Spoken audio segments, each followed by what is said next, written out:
with this agreement, we really plan to save 4 gigawatt hours of energy, 1,300 tons of CO2 per year, and more than 450 euros per year. And all this was done with 11 and something million of investments. So through the phase, we saw that there will be cohesion fund available. So we made another investment concept, and then we saw that we can have 5 million from ESCOs, 3.6 million from cohesion fund, and 2.3 million our own fund from municipality. Here are some pictures, so not only energy efficient, but also our buildings now looks much better, much nicer. People are very happy users, and also, of course, politicians, mayors. Yeah, here how they are. Yeah, so and when at the end of this is not stop of the project, because usually we have a 15 years agreement, and every year and also during the year we have to monitor that it was implemented like we planned, that we always ask users, how do you feel now when you are in this new agreement? And at least on the yearly basis, we have to make the checking if all the requirements in the agreement about the savings are set. So like I said, we really had a lot of savings. For the municipality, they had more money for other projects, but we also, as an agency, as a municipality, as a society, we gain a lot of new knowledge and our own experience that now we can share with the new project. And what to say for the end, please don't be afraid. It looks a little bit difficult, but when you go step by step and you develop this, I think it's worth to go it. And if someone say the money is problem, we usually say, if the money is a problem, there is no problem. Start with something small if you have really no experience, if you have a difficult circumstances. And a lot of municipalities have difficulties and they have no experience, but they still to try. And you always have some ways, you know, you have a climate friendly mayors and councillors, new directors, headmaster. They are financially good and worse years, but nevertheless, always talk to people, make education activities, and just, you know, we say, just don't give up, because I think the good things spread between people from mouth to mouth. And sometimes we as people that are really conducted to the energy and climate, I think this is like a lifelong activity. I'm sure many of you that are today with us are the same people. So this was for the start from my side. I will be very happy to take some short questions now, or at the end where we will have discussions, I will be also happy to answer. Thank you. Thank you very much, Vlasta. I think your enthusiasm and the way you present is really fantastic, and it's very easy to grasp the idea of what you have done. I can see in the chat already the first question. For all of you interested in the details of Vlasta's project, please do write your questions in the chat or raise your hand, and you will be able to ask those questions. The first question comes from Robert, and it concerns the procurement process that you used, Vlasta. Could you tell us a bit about that? Or would you like to elaborate, Robert, on your question? Just a second. I was just for a few seconds, I think I was just off the line. So I'm sorry, I haven't heard the questions. Sorry for it. So you're back right in time. So the question from Robert is, what procurement process are you using? So usually in many EU countries, there are legally set the conditions for the procurement. So we use the public-private partnership law. This is from the directive. And this is the procurement with the two steps. You have first take the administrative, legally and financially ability of the ESCOs. Then you shortlist the ESCO that are fulfilling these conditions. And then you go in the next phase. And this is quite traditionally public procurement phase, where you ask for the offers, but not only for the financial, but also technical offers and the legal offers, and then negotiate. And when you have the final technical options, for example, if you have a building and there is a possibility for the heat pump or for the wooden biomass, you negotiate with all of them which options is the best. And when you as a municipality say the heat pump is the best options, then all ESCOs then on the end gives you the offer. And then is the last offer on the financial. So I think this is quite legally, quite strongly set in the public-private partnership law and also in the public procurement law. Thank you, Vlasta. And we have another question. Have there been any setbacks where the contracted ESCO didn't deliver the expected saving? And if yes, how was this handled? Yep, it was, because there was a COVID in between. So this was something really what was not set in the agreement. So, and we worked together with the ESCO how to go through this. And so this was again set as a new agreement that we agree as a municipality that they are not able to deliver something if the schools were empty, or that we are not have to pay if the schools were empty. But then, for example, if they don't fulfill if there is a traditional year, not any special circumstances, if they don't deliver in this year, they usually get some still benefits for the next year. So, for example, in 2022, they haven't fulfilled all the savings, but municipalities say, okay, this year we give you anyway the payment, but we have some a good, how to say it, we will save this for the next year. So for example, the next year, if you will save more as proposed, you won't get any more paid because we will take into account this your less savings. But this is not by the law, this is not allowed to happen every year. So they have to do it. If they don't achieve the results, they don't get paid. This is by the law. Only 1 year in between can happen because this is the real life, but you have to take this into account. Thanks, Vlasta. And we have another question. What were your action priorities? Can you tell us more why you preferred special actions to global renovation, if this is the case? I'm not sure if this question is clear, but yeah. By the law, we have to have the global refurbishment. So we have to take into account all the issues that are related to the energy efficiency, and we should put this also to the ESCO. This was by our cohesion fund circumstances. So this was conditions. So this is why we went with the total refurbishment. Maybe this is why also our agreement is a little bit longer, because we know that there are some measures that are really short-term measures, and some of them are really long one. So this is why, because we mix them together, short-term and long-term measures. So this is why we are now in a little bit longer period. But we propose that if you go with the ESCO, it's better to take the total renovation, because then you have for another 25 years, it's quite, you have done anything. Otherwise, you have to combine, for example, if you already have an ESCO for the heating system, and then additionally you invest into the insulation, then you have to know how to calculate which savings is from insulation and which savings is from heating system, because the ESCO can get the savings only for the investments they have done. So, and then you have another ESCO, or you can negotiate with the same ESCO for the new investments, but these are quite hard issues. So the one that have no experience with the EPC, so we propose, just go one building, one ESCO and total. But if you have more experience, then you can play with additional and different options. Thank you, Vlasta. I think it's quite clear how you described it. And there is another question. What do you think, why do you think there is a lack of ESCO companies on the market, at least in your region? Because they have not enough experience. Slovenia is quite small country. We are only 2 million. And I think ESCO should have really good technical skills to perform this, because they have to guarantee, this is a big responsibility. So, and I think there is a lack of the technical experts within this company. Money is no problem, because they like to invest, the banks like to invest, but the problem is that it's not all the money. Otherwise, the banks will do it. But no, you need really technical expertise, because you guarantee with your own money, with your own knowledge, with your company, that you will guarantee savings. And this is not easy.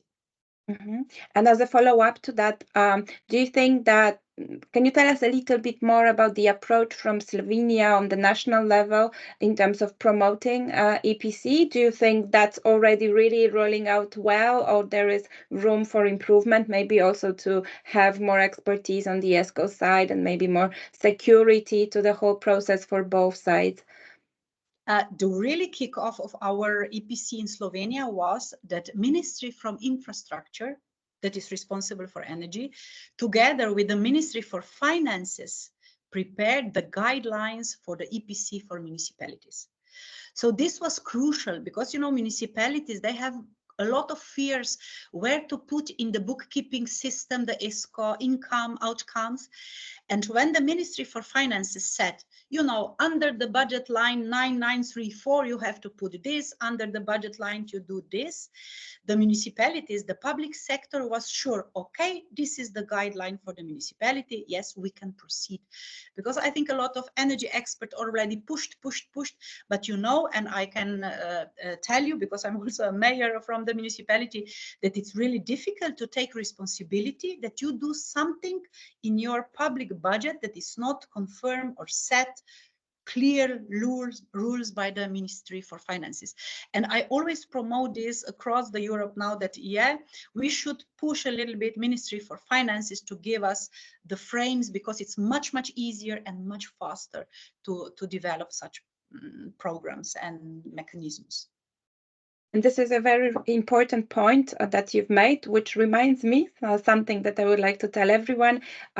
It's indeed true that in some countries there is not that much understanding yet of the benefits of EPC, which might come from the national level. And without the support of the national level, it's more difficult for local authorities to go to do it, because either the procedures are long, complicated, or there is fear that there might be some legal consequences for local authorities.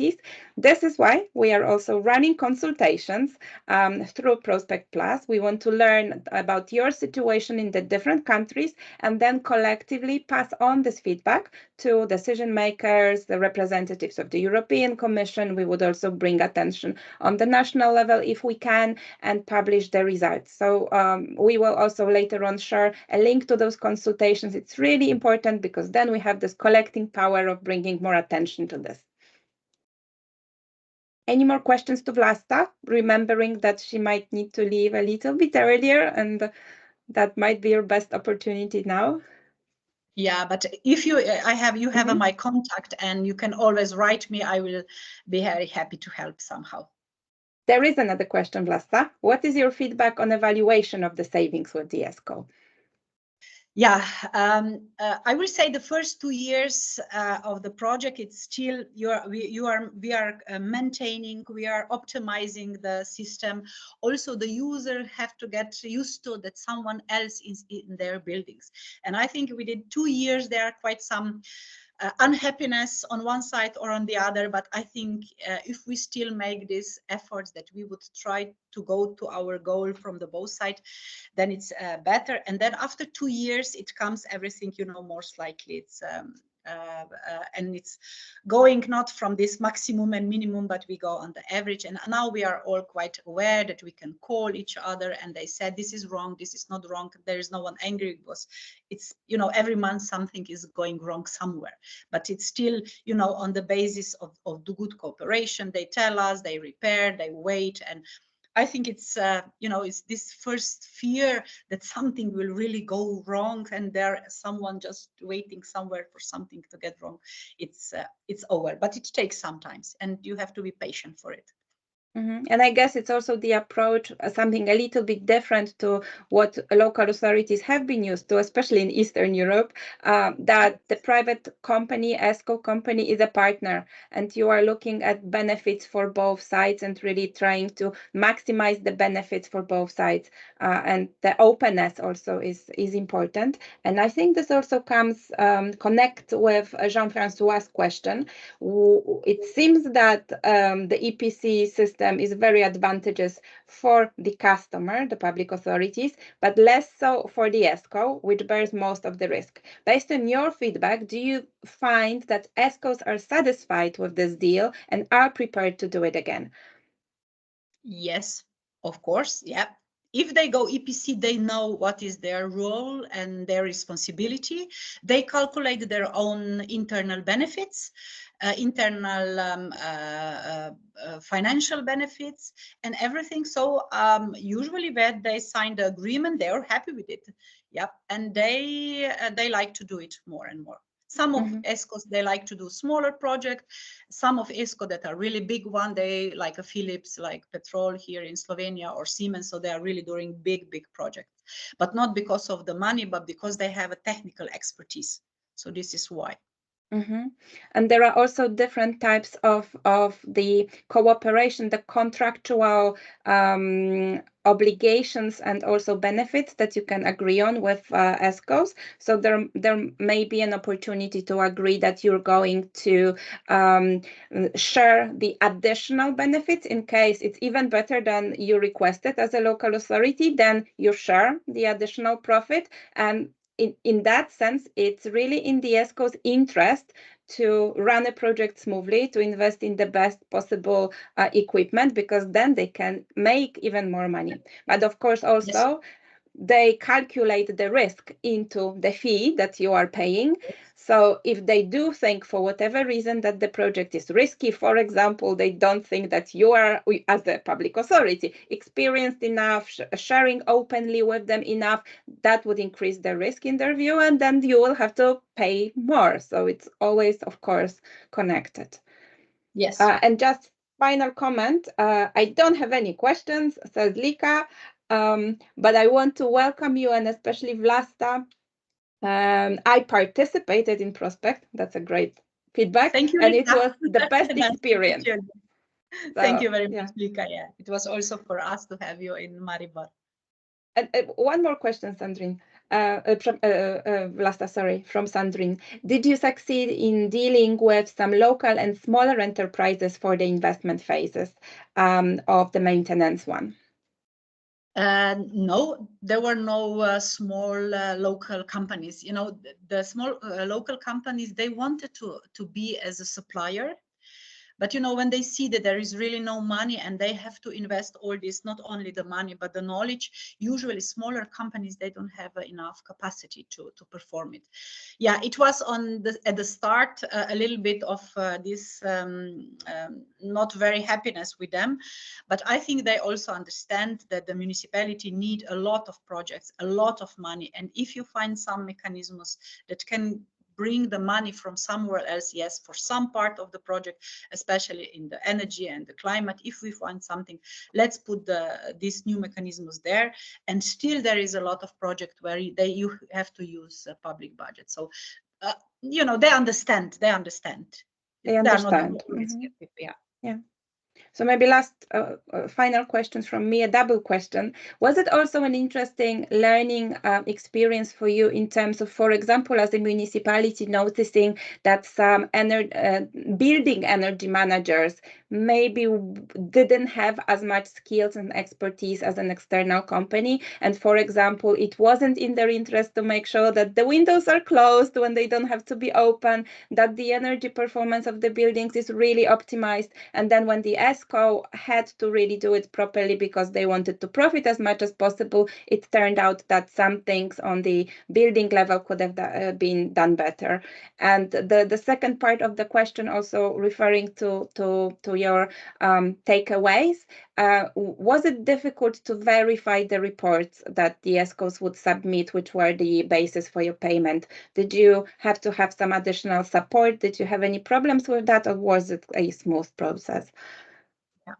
So if you look firstly at the, I will say managers or housekeepers, especially in these last years, there is really difficult to get the people that have a technical knowledge to run energy systems in buildings. They are getting more and more sophisticated, more and more difficult. So it's really difficult to have a good housekeeper, if we say it as such. And so now when you bring the expertise in, sometimes they are happy because now they can look in other issues regarding the buildings.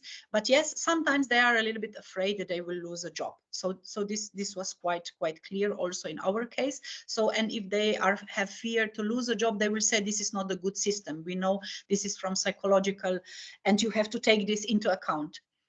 And then the next questions you ask about the evaluation, monitoring, and reporting. If you have a good initial documents, so if you have a good historical data, energy monitoring, and if you have a good financial concept as a start of the project, then it's much easier also to verify the future savings and what is going on. But I'm sure that you will, of course, if you are a municipality and if you don't have a big energy department that understand technically how to deal with the energy, you will need some external support. Usually in many cases, energy agencies are the bodies that take care about this technical checking and looking into the different circumstances that are set in the agreement. But otherwise, you know, yeah, you need some technical experts to check this. Thank you very much, Vlasta. So we will move on to Sanela now, but just to remind everyone that Vlasta is our mentor. If you join as a mentee, you will have a lot more time to talk to her directly also about your project and particular situation. So do take this opportunity. If you now think about more questions to Vlasta, please send them our way, either through the official prospect channel, or you can get back to my emails about this webinar. And there is also an opportunity for us to organize an additional meeting after under our community of practice, so we can help you a little bit more if you stay in touch. Thank you, Vlasta, and stay with us as long as you can, and maybe there will be some more questions. Sanela, can I pass it over to you now? Thank you. I will just deal with this technical part.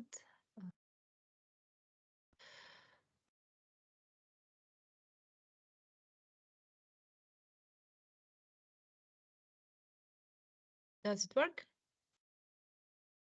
It works perfectly. As a way of introduction, Sanela and Sandrine are our, we call them external mentors, because they joined the project on the basis of an application process. They wanted to share their experience, and their projects were so interesting for the mentees that they actually stayed on our kind of almost constant team, and they've been working with even more mentees throughout the last 3 years. So that also shows you that we build this mentors network.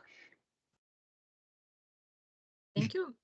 So I'm very happy to be a mentor in your project. So I was also previous prospect project a mentor. So it's very valuable project, and as Vlasta already said, it's not that just we learn share experience and knowledge with mentees. We also learn from mentees, and it's very valuable for us. My name is Sanela, and I'm a Click Energy Cooperative, a small citizens established energy cooperative in the town of Križevci in Croatia. We are now almost 4 years here in our local community. During the presentation, I will sometimes say we as this, because I was working in Green Energy Cooperative when we implemented the project I will talk about, but sometimes we is stated for the city of Križevci. So, but I will just tell you some facts about the Križevci. Some general information. Križevci covers a wide administrative territorial area in northwestern Croatia, with also 59 villages, and with less than 20,000 inhabitants. We are a very rural area, as you can see, but we have a great geographic location and also favorable climate, and mostly in our local community we have small and medium enterprises in retail, metal industry, construction, and woodworking industry, but also a lot of family farmers and small businesses in agriculture. As for energy, our SECAP is stating that we are emitting 38,000 tons CO2 yearly, mostly from traffic, as I think every city. But especially because as a small rural area, we don't have a public transport in our town. We have just a regional public transport. So also the way we are living today forces us to have a few cars in a family. But we also are a very old town, more than 700 years. We have buildings that are like 150 years old. Most of the houses were built in 1950s, 60s, 70s. So it's the right moment for renewal. And there is actually a lot of interest now as our national fund is subsidizing energy renewal. So lots of our citizens want to renew their homes. As every city, I would say, in Croatia, but in also other European states, we are doing some energy projects in the last 10 years as energy renovation public buildings using biomass for thermal heating, charging stations for electrical vehicles, etc. But what the first Križevci from other cities is this project I will tell you about, the innovative way they used citizens to fund a public project.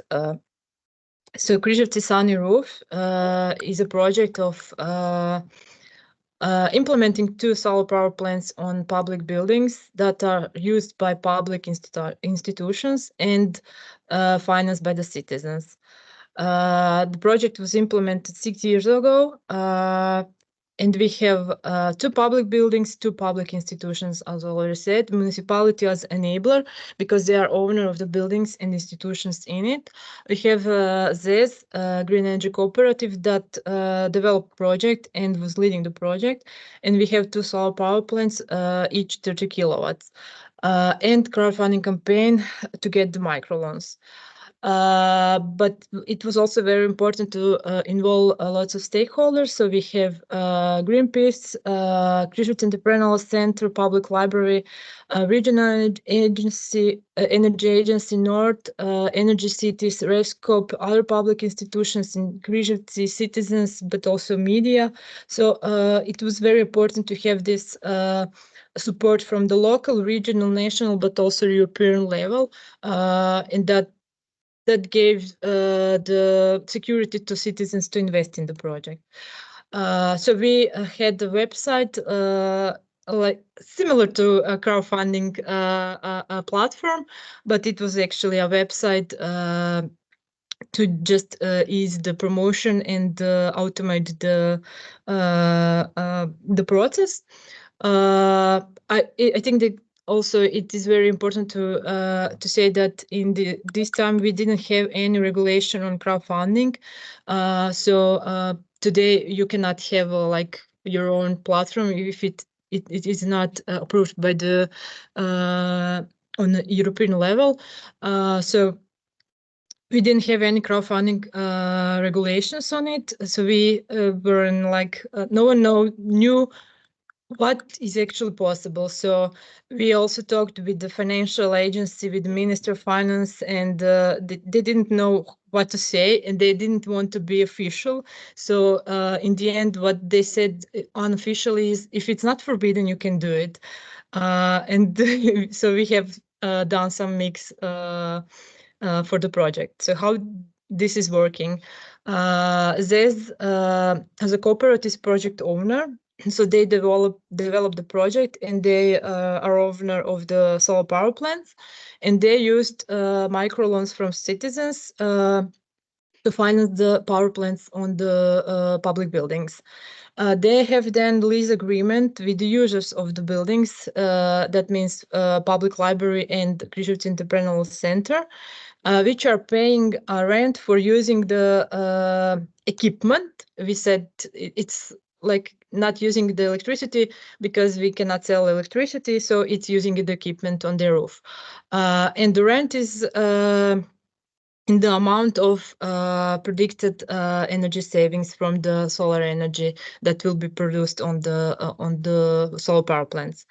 And then they are paying this rent on monthly basis. So this has this stability that they can see if there's some problems with repaying with the paying of the rent, so that they can react on time, because they are repaying the loans to citizens in annually basis. So they have this period where they can see if there's some problems, they can react on time to have the money to repay to investors. So what was the role of the municipality in the project? Well, they enabled the project. They gave permission to this to install the power plants on their buildings. They also gave public support for the project, and they were actively involved in the promotion of the project. But they also took over the payment if the user is not able to pay their rent, because city owns the user and the building, and after 10 years solar power plants will go in the ownership of the city. So it was like normally for them to pay if something goes wrong, let's say. So we have Development Center Technological Park, a new building that was built for Križevci Entrepreneurial Center. It is office building and meeting building. We have also now a big conference venue space there.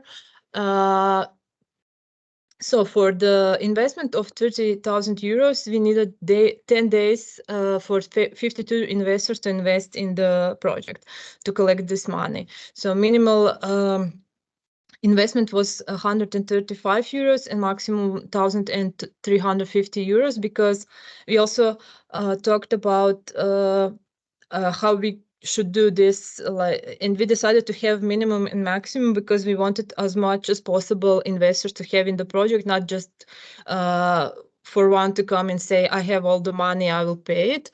So it was actually a possibility to as much as possible citizens to invest in the project. Average investment was more than 500 euros.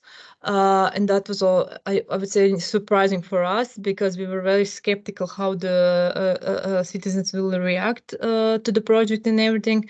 But we had 4.5% of interest rate. In these 10 years, they will earn 4.5% on their investment. And Križevci Entrepreneurial Center is paying 400 euros monthly for this rent, so that is their energy saving in the project. For the city library, we only needed 2 days to collect the money. We had 40 investors. The minimum and maximum amount were the same. The investment was a little bit lower because it's just different constructions, and it was 1 year after, so the prices also went down a little bit, and their investment was also a little bit higher than in the first project, but there was a 3% of the interest rate, because as in development center, they are using 90% of the energy produced from the solar power plants, and the public library is using 72%. So that was the difference, also the different interest rate. They are paying 296 euro monthly. I forgot to say that these rents are fixed, so they are not dynamic. So through 10 years, they will always pay this monthly rent. For this was like easier, because they don't need to monitor what's happening with the electricity prices and everything.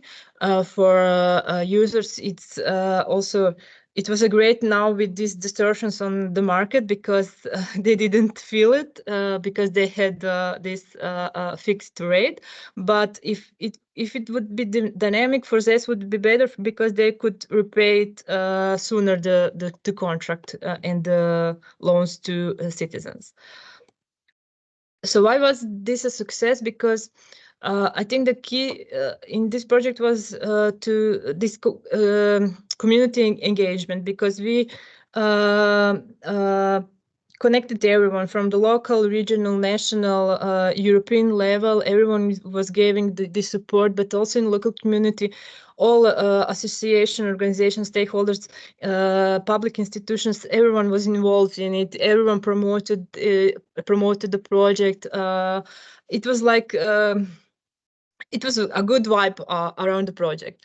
At the end, it was a great promotion for the municipality. Our mayor was newly elected 1 year before the project, so it was very good for him to promote, to also now after the project energy policies were his main politics. He also promoted himself, and he has now his way also in the energy transition. Križevci is recognized as the first city in Croatia that wants to be energy independent, that includes citizens in it. So it's actually good for the city, for municipality, for him also. Everyone got something from it. It also opened the door for participation in several new projects, as for the city of Križevci, but also for this. There are also lots of new partnerships based on the project, and it also gave us, for citizens, a will to establish our own local community, energy cooperative, and that is how the click was established. So 2 years after the project, we established a Citizens Energy Cooperative, which is mostly focused on households, to help them to implement solar power plants on their households, because they need help. Before we established Click, no one knew how to implement a solar power plant on their household. What is the first step? Who is the project designer? Who is implementing the project? What to do? So we gathered all the information. We talked with the local project designers. We'll help them with the administrations to citizens, and now 3 years after, we have like more than 1 megawatt of designed solar power plants for household. More than 500 is already built. City is giving also subsidies to households for implementing the projects, and we have now like 200 households in the city in 3 years that are producing their own energy and using it. So the project, it was not just public buildings and producing there and using energy and citizens to invest. It's a whole wider picture, because now we have also households that are more interested to produce energy, and it gave us like we are now driving the energy transition in full in our city. We established also energy and climate office as a info point for citizens to get all the information. We have lots of partnerships with a lot of firms that are in the sustainable topics, not just solars. We are also helping them in a lot of new projects, but we also now working on energy renovation, not just solars. We learned something with solars, and now we are developing this service for whole energy renovation. So we are now helping citizens to apply for national funds to get 60% of investments on their energy renewal in their houses. I'm sure I forgot something to say, but that's why you will have time to ask me. I presented this project a lot of time, and sometimes you need to hear it 2 or 3 times about it to get all the information in the right place. We took part of ESCO services, part of crowdfunding, part of I would say also a power purchase agreement, because you have a fixed rate that you are paying for your electricity. But as Vlasta said, ESCO is not so favorable in our countries. There is a lot of technical missing technical expertise. We can see also in this project there's no actually monitoring, because you have this fixed rent, and now no one is actually monitoring, and there's lack of maintenance in the project, and that's are now some things that we need to improve in the process. We have 6 years behind us.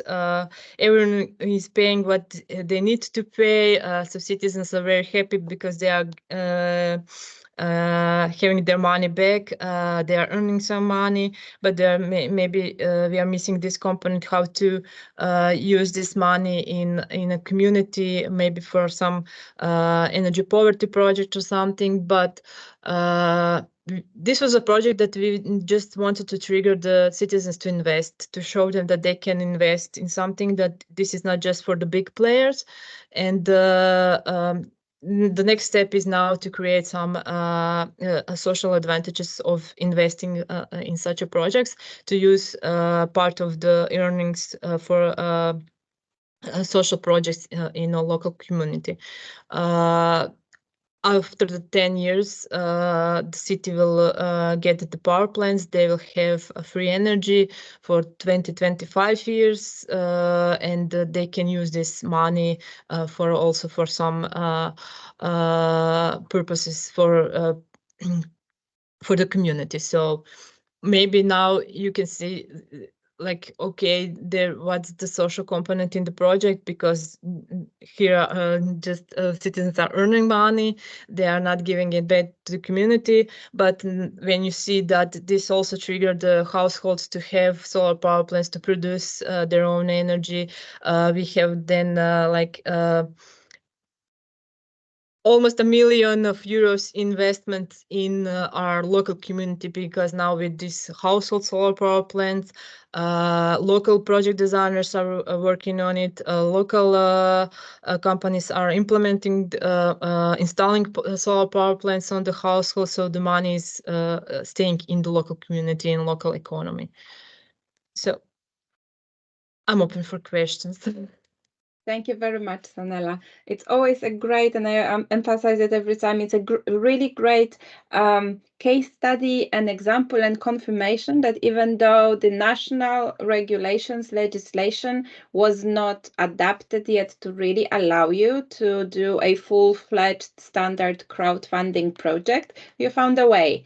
So that also gives hope, you know, that don't give up. If you see that there is an interesting scheme, interesting model you could use, find a way around it, at least for the time being. And that can also be a good argument for the national authorities later on to show them the benefits, show them the interest, and show them that there is a good case for thinking about adapting the legislation.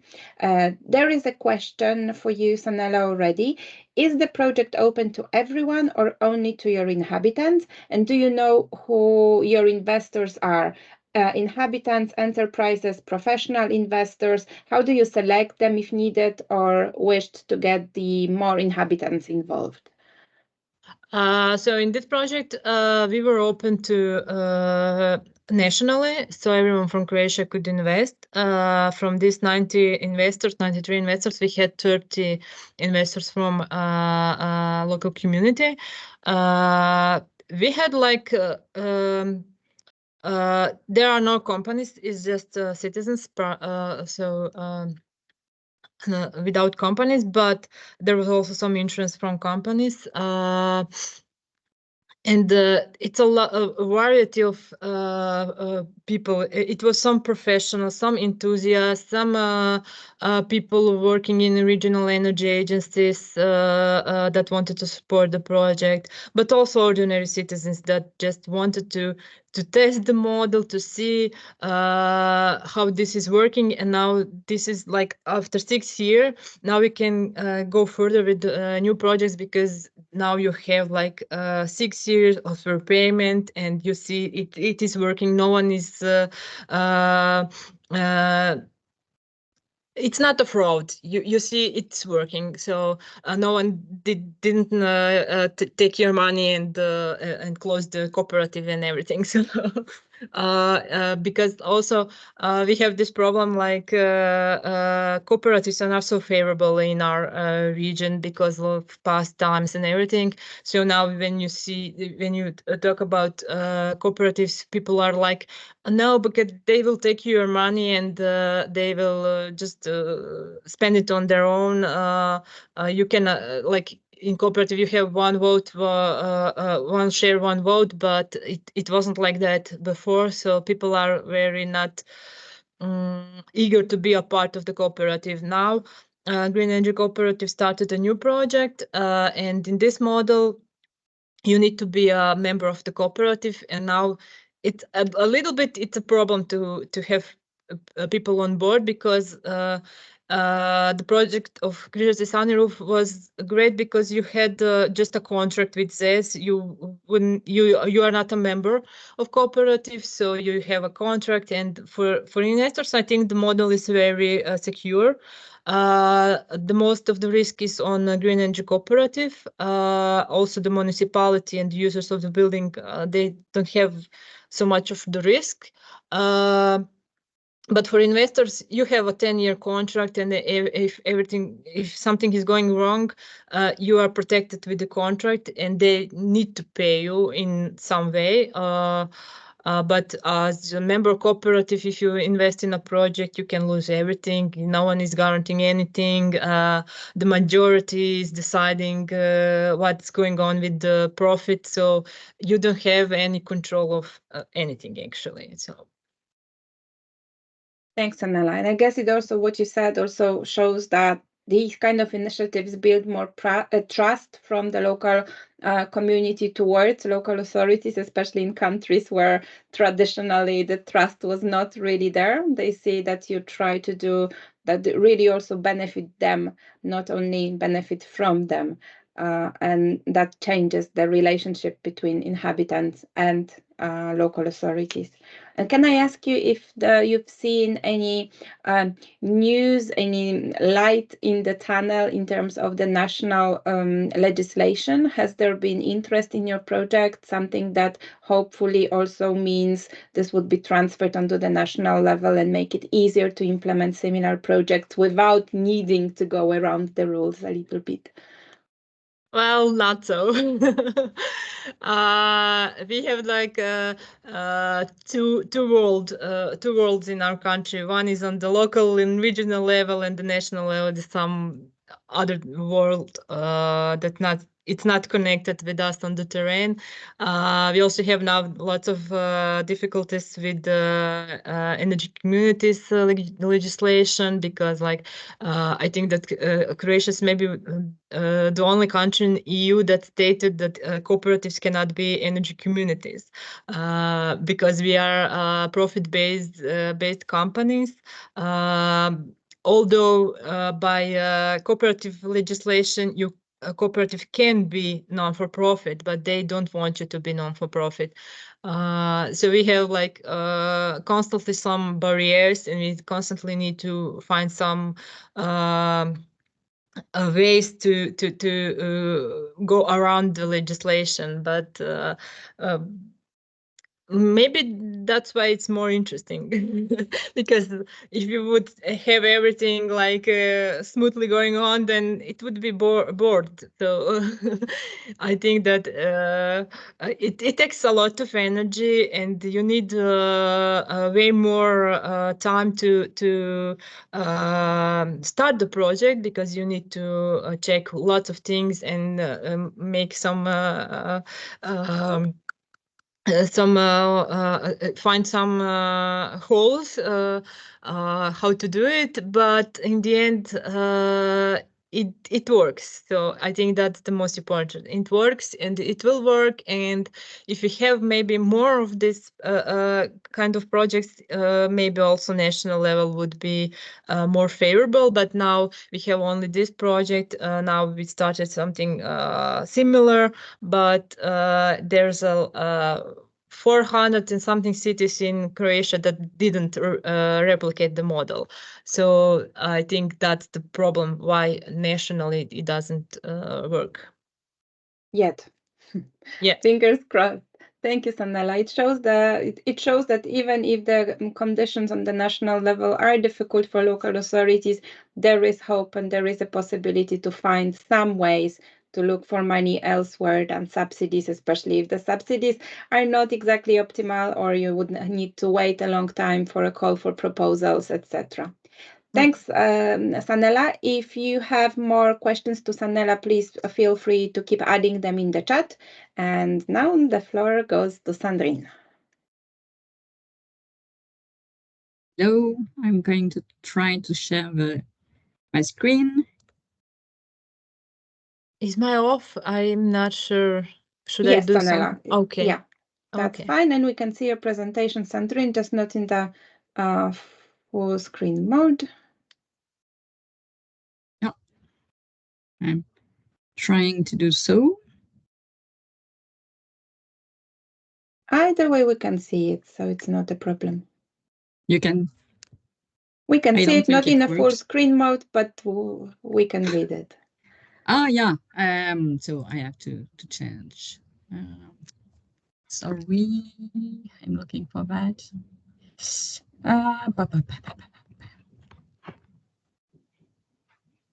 But I don't know why I can't change.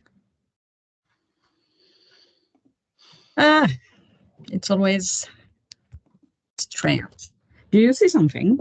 Yeah, we see your slide. No? It's not in a full screen mode, but we can completely see it, so no worries. Okay, so I will present you another way of financing energy savings and transition. Yeah. Yeah. It is our experience on intracting. So, sorry, I have to present you a little bit of our city to understand why we did that. We are almost like our colleagues, 20,000 inhabitants. We have a lot of buildings, 90. So it's a very huge expenses for us. And most of these buildings are schools, and they have not been well maintained in the past years. So we have lots of things to do in global renovation on it. You have some technical information about square meters heated, lighting points. And we also worked on new heating network since 19 in our city, because there was no district before. And the objective was to be more independent on energy and to pay less for the winter season. To continue on that presentation, you have some information about our city budget. We have about 6 million general expenses, and a big part of that is coming from energy. So it was a very huge point for us for a very long period to try to reduce that budget, because otherwise we can't invest, we can't do anything else than pay the bill. And we also have an equipment budget about 6 million and a half per year. And as you could know, we organized the Olympic Games in 1992. So we have a lot of expenses also to maintain these buildings and these equipments. And we have a debt reduction target, which is our big problem here in Albertville. And as we are in an alpine environment, we have not extreme, but hard winter season. So the energy consumption is a very high question here for us. So that is our situation initially. We already tried long years ago to act to reduce that important energy consumption, but nothing was really drastically performative. And we also have a lack of financial means to heavily invest in our renovation, as I told you, on the whole building stock. And as we couldn't get more and more debt, we have a financial problem. So we discovered in the beginning of 2018, the solution of Stuttgart in intracting, and we tried to implement it in our city. The three objectives were to act quickly and by our means, because we couldn't wait, we couldn't be able to wait any more time to get energy savings. And we had a lot of big projects to renovate the schools, to invest in the lighting network. But it takes time to get the loans, it takes time to get the subsidies, and we have to pay the bill. So to pay less bill, we have to act quickly and to reduce immediately our savings, our consumption.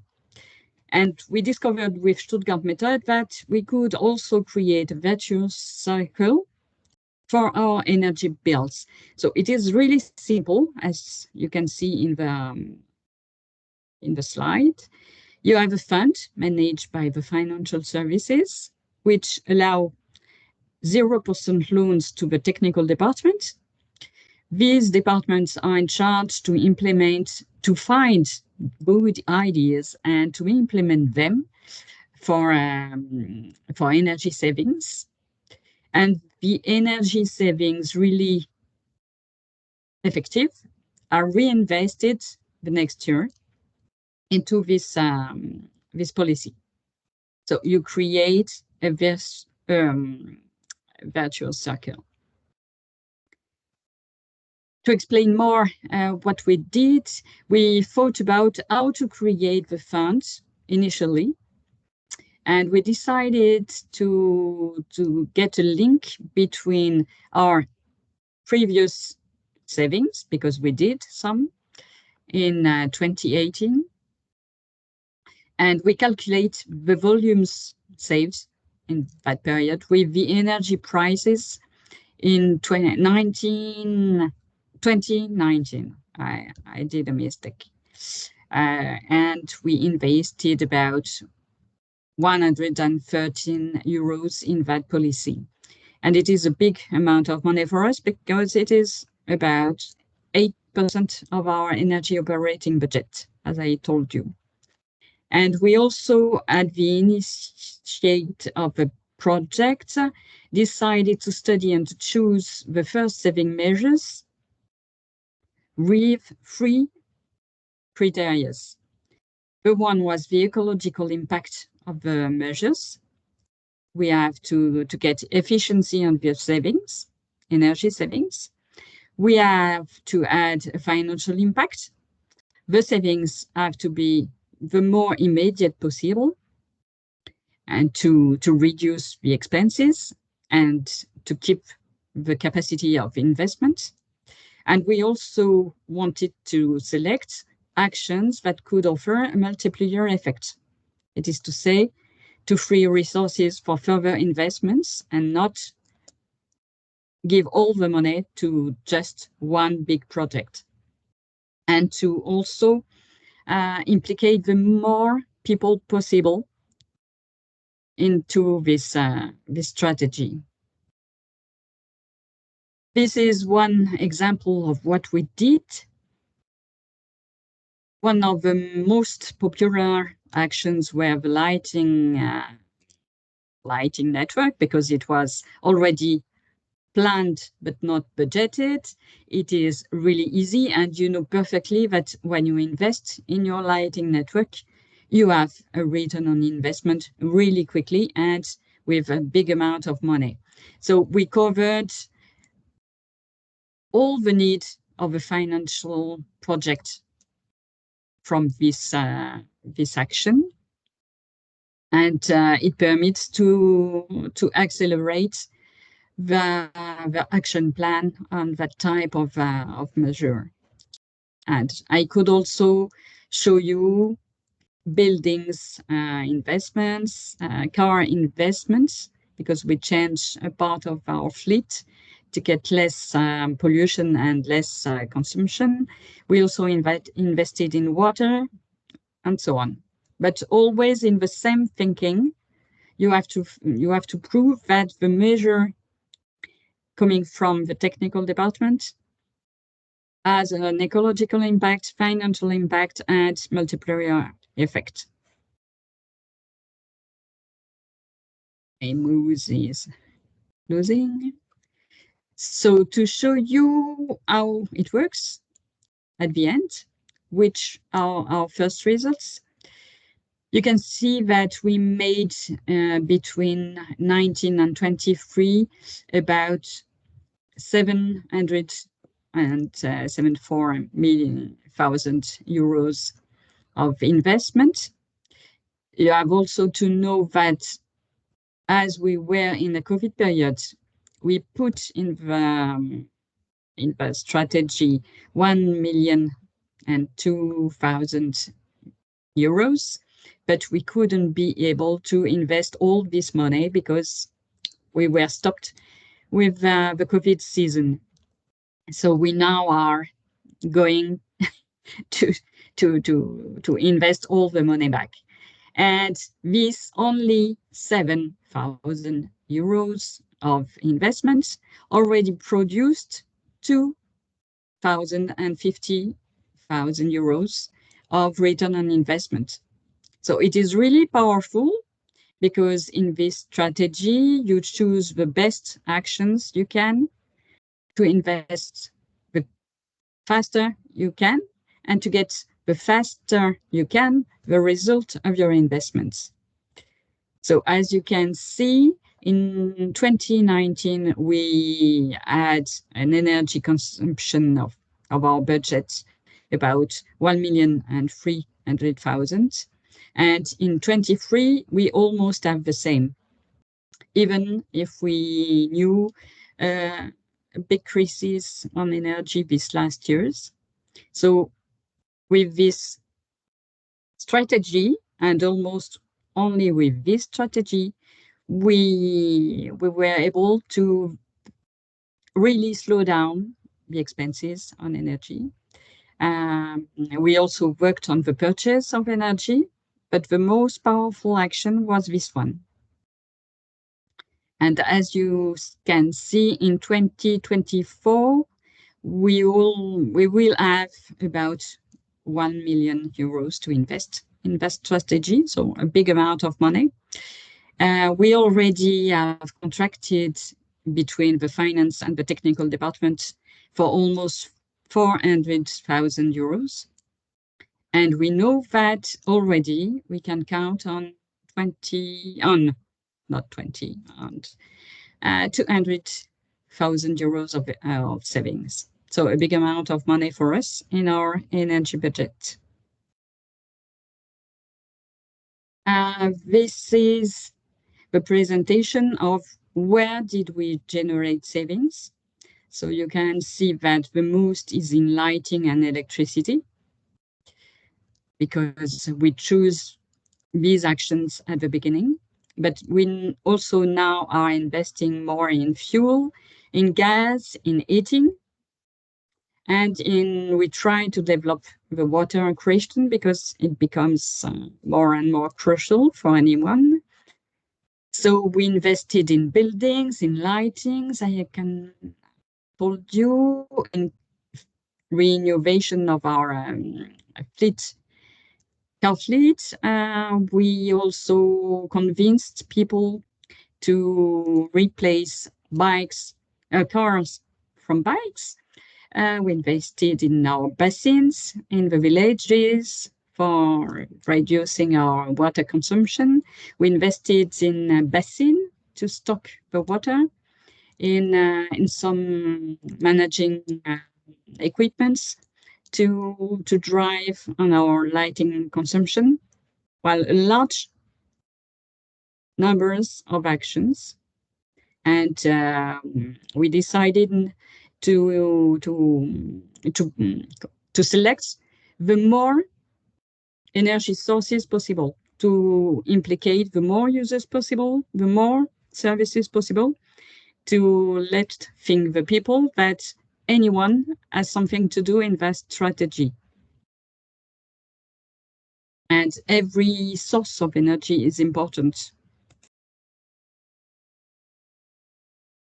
I have to tell you that the crucial initial ignition of the system, because if you invest a lot, you get a lot of return as investment.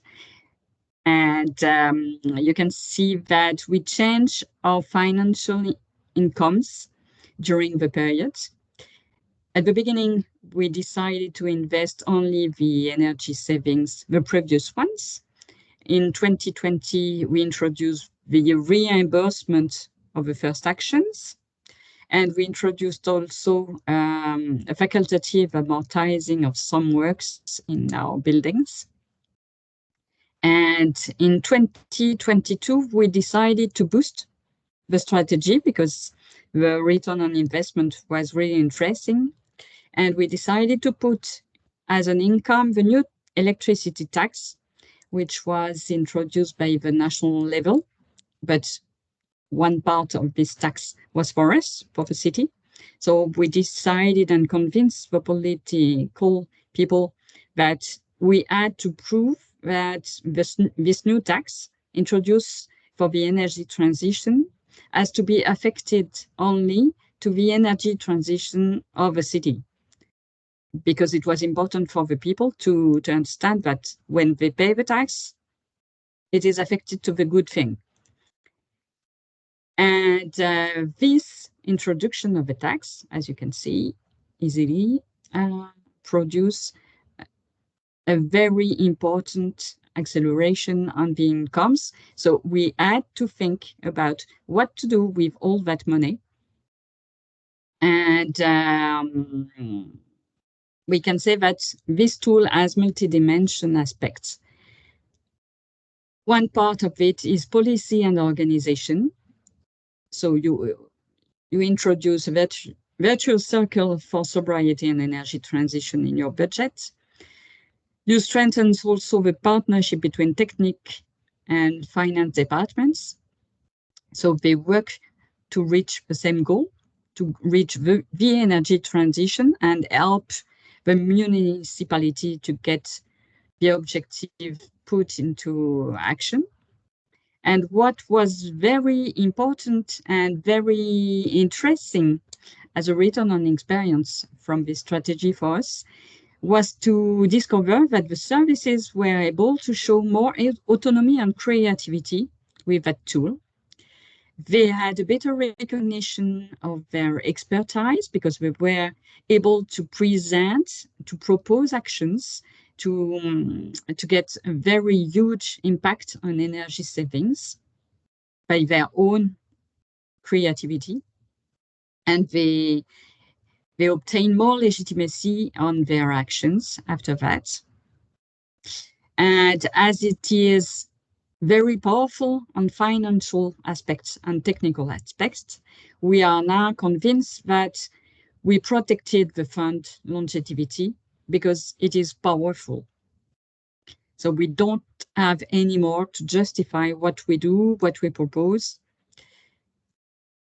On the financial part, I also told you about the multiplier effect of the financial actions. You can, for evidence, increase your independence on your savings. We decided, as I told you, to boost the tool to get a bigger impact at the beginning, because otherwise you can finance small projects, but at the end, if there is not large impact, the politician people will tell you, well, we can do anything else with that money. It's not very powerful.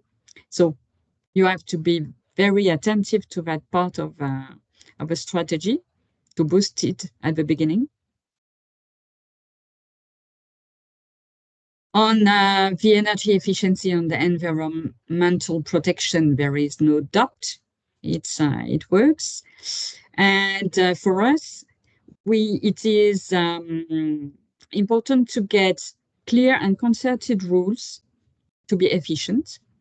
And we choose to get a simple internal tool and to concert all the users in continuously demarche to get this concertation.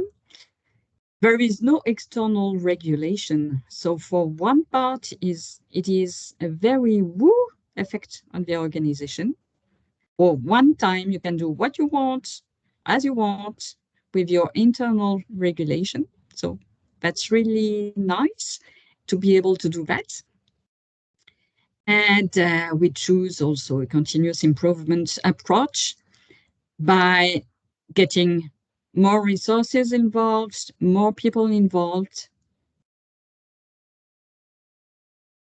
I can tell you so that for us, it was important to get a big legitimacy of the origin of the fund at the beginning, but now it's not a problem. It is so powerful that it is not questioned by the municipality. And the only obstacles we had to overcome was the need to finance over heavy investments. But we explained that if we didn't do savings, we are not able to invest in these huge projects because we can't have more debt. So we have no issue other than getting savings. There was no obstacle at the beginning because the fund was limited in amount at the beginning. So nobody was afraid with that. So we can prove with the initial actions that it works, and it's not against other projects, but it is a solution to get more savings and new possibility to invest in other things after that. And the new challenge for us now is to use the fund in larger operations, larger projects. And we are able to do so because we have, as our first mentor said, we were in capacity to do that because we have auditings, we have action plans, and with the intracting fund, we have funds, we have resources to invest. So we can choose the best actions to invest in that strategy and to use that tool into our energy transition policy. Well, I hope I'm clear. Thank you very much, Sandrine. There are already some questions. that's your last slide, right? Yeah. Yeah. We can go to the questions. Perfect. It is not Thank you very very complicated. It is a simple tool in the thinking of that. The best is to put it into action with different people, different services. It's simple, but it's not always easy to start, right? To come up with this idea to set this scheme. You have to Could you tell us start. about that? Like, what was the most challenging way to even start thinking about it and set it up? And who did you need to convince, and how did you do it?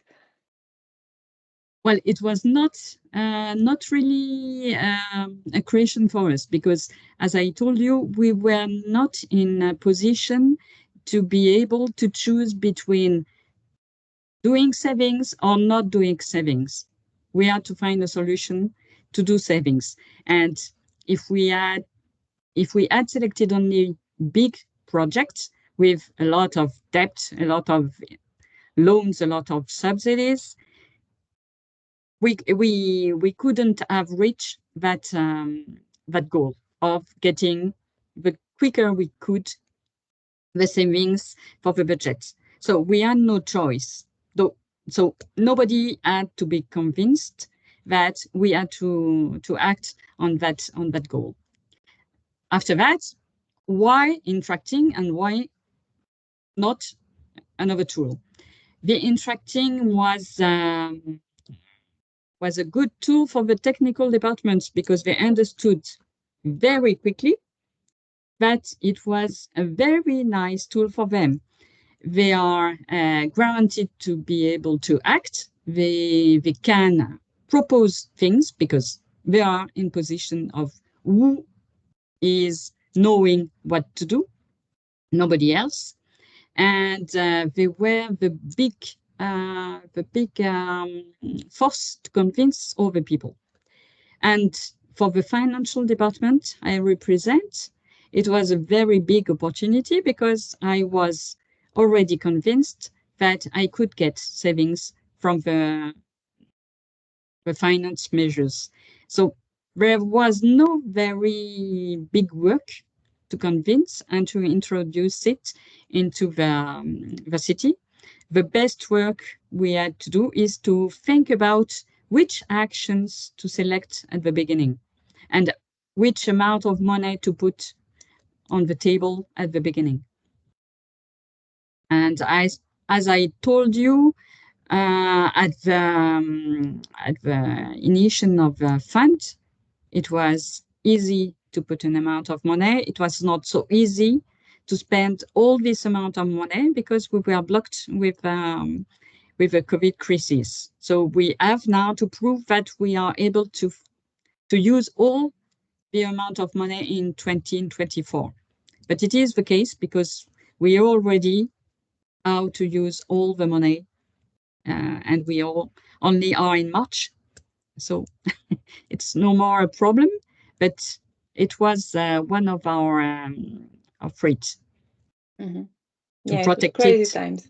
Yeah, to protect it, we have to prove that we are able to invest in actions and to get more return on investments, because our municipality otherwise will say, I have other projects to invest and to keep the money to do anything else. Mm-hmm.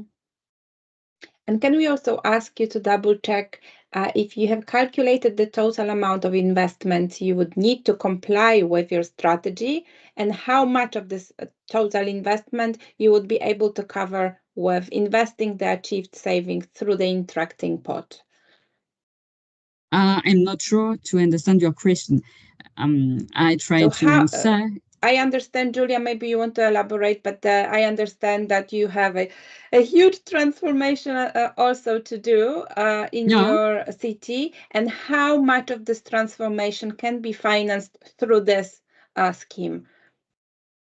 Julia, please do step in if this is not what you meant. As you can see, we have about 6 million euros per year to invest. We are able to do that investment per year. The most part of this investment is for the maintenance of our patrimonium, buildings and lighting networks and so on. And we are now able to invest 1 million per year with that tool. So it's enormous, because we introduced the energy tax, the electricity tax, as an income. So we are now able to finance a part of our EPC with that. So we can be more ambitious on EPC strategy, and to get a link with the other people. We are now thinking also about introducing solar panels on our roofs in schools with the help of this intracting fund. And we think, as Križevci did, by introducing users and people inside of that, but to get a bigger impact, to invest also our municipal incomes on that strategy. So it helped us to get a step after, to be more ambitious, because we reserve a part of our incomes to our energy transition. And it is the force of that system, of that strategy. You oblige the municipality to protect a part of its budget to invest in that transition energy. Thank you. And moving on to the next few questions, just to double check, is the fund managed by the city via the city budget, or did you create an SPV or some other mechanism to manage it? And also, what is the difference between intracting in your case and a revolving fund, because it seems similar? Yeah, it's the same logic that revolving fund, because we are inventing a revolving income to a municipal fund. And we are monitoring this fund by our own. It is just a monitoring, an extra monitoring from our budget, but inside of our budget, we have a dedicated credit to finance the fund. So it is linked between the budget and an extra monitoring. And it's our own tool, because there is no regulation on that aspect. Thanks. And have you experienced a change of administration of the local leaders since you created the scheme? Do you think this political change could affect the continuation of the fund? It is one question, because we have elections in 2026. But if we continue to prove that it is so powerful, I can't imagine that another municipality can change its strategy. Not in Albertville, for my opinion, because we still have a big amount of bill to pay, and we have no choice. We still have no choice. We have to continue in that way. What could a new municipality does is to change the selection of actions, to decide to keep a part of electricity tax, to do something else, but to totally end the fund, I don't believe, because it is so nice to have so many savings.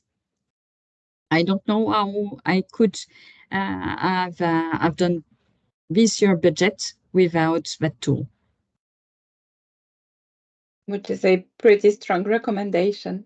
Yeah. And we have one more question, or kind request, if you could explain again the practicalities of starting the scheme. So what in practical terms you had to do to create the scheme? As there is no regulation, you created that tool at any time. We decided to do that in the mid of 2019. And we introduced, we selected inside our budget a part of credits dedicated to the fund in the mid-2019, so you can introduce it when you want. There is the question to ask is, how many amount of money do I put into that tool at the beginning? And do you do, as we did, a link between your previous savings, if you get some or not? Or do you decide to say, well, this year I will put 100,000 euros in my budget for that, for example? And you begin with that, and your finance actions in 2024 will reimburse the fund in 2025. But I can really recommend you to do as we did, to boost the fund at the beginning. Otherwise, the return on investments will be short if you don't invest a lot. So it won't be very powerful at the beginning, and you will have more difficulties to convince people that it is important to get that tool in place, to get savings and to get facilities for your budget. So the most you invest at the beginning, the best it is. And you can also choose to invest a big amount of money at the beginning and to stop to get incomes inside, except the reimbursement of your actions. If you want to have a big impact, it is a financial strategy you have to build to choose how to do. As we are very concerned with our energy consumption and our limiting amount of budget, we choose to continue to have this boosting effect on the long term. But it's not an obligation. There is no regulation. Thank you, Sandrine. I can imagine it's difficult. A difficulty in some places, in some organizations, might be to avoid the temptation to use those savings on something else that is not really energy related. And here it's really building the trust and understanding and awareness across the whole organization with your colleagues as well. Thank you very much. We have a few more minutes for general questions. I think we have covered quite a lot already, but if you have any questions to any of our mentors, please do raise your hand or write them in the chat now. And if not, you can also use these last 5 minutes to ask about the mentoring program and the application stage. So I will remind you that we have prolonged by 2 weeks the application deadline for our new and last mentees for the learning cycle that will start in May. And apart from the international groups where you can visit Sandrine and Vlasta and Sanela and everyone who will be involved on the mentor side, it's still not 100% confirmed yet who will be involved. There are also local groups that you can join. So for example, if you are in France, if you are in Italy, if you are in the Czech Republic, you can also join groups in your local language. Do check the link that Blandine has just posted, and then you can see if you want to join an international group or a local group. The application form is quite simple. However, we would like to know a bit about your needs and the projects you are working on, because when you actually meet our mentors during that learning program, then you have a few hours with them, not just half an hour each like now. You can discuss your particular project, your particular situation, and work on this, and they will give you advice really targeted to your project and your needs, and you will be able to discuss it in even more detail when you meet in person, either during a study visit or a peer learning visit. Any questions on that? We have Blandine, who is our lead for the application process and matching. We did have some questions whether we are also recruiting new mentors.